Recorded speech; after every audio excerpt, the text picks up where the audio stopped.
తెలంగాణ ముఖ్యమంత్రి రేవంత్ రెడ్డి గారు కోట్లాది మంది హిందువుల మనోభావాలు బాధపడే విధంగా, గాయపడే విధంగా వారు మాట్లాడడం జరిగింది. హిందూ దేవత గురించి ప్రస్తావిస్తూ వారు మాట్లాడే తీరు, పెళ్లి బ్రహ్మచారి దేవుడు అంటాడు, మద్యం మాంసం తీసుకునే స్వాముల దేవుళ్ళు అంటారు, దేవతలు అంటారు. నీకు ధైర్యము దమ్ము ఉంటే అల్లా గురించి గాని జీసస్ గురించి మాట్లాడే ధైర్యం నీకుందా?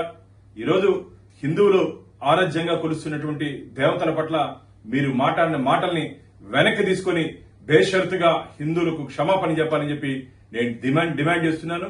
ఈరోజు హిందువులు రాయిని, రప్పని, పుట్టని, చెట్టుని, గుట్టని పూజ చేస్తారు. అది మా సాంప్రదాయం, మన సాంప్రదాయం. కొన్ని వేల సంవత్సరాలుగా వస్తున్న సాంప్రదాయాల్ని ఈరోజు అవహేళన చేస్తూ నువ్వు రాజకీయాలకి ముడిపెడుతూ, రాజకీయాలకి ఏ రోజు ఏ పార్టీలో ఉంటారో తెలీదు.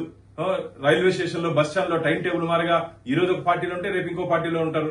నువ్వు కూడా 2-3 పార్టీలు తిరిగి వచ్చినట్టు వ్యక్తివి. నువ్వు రాజకీయాల్ని, దేవుల్ని అనుసంధానం చేస్తూ నువ్వు మాట్లాడడం, ఇది నీ రాజకీయ దిగజారుడుతనానికి నిదర్శనం. వెంటనే నువ్వు హిందువులకు క్షమాపణ చెప్పాలని చెప్పి నేను గట్టిగా డిమాండ్ చేస్తున్నాను.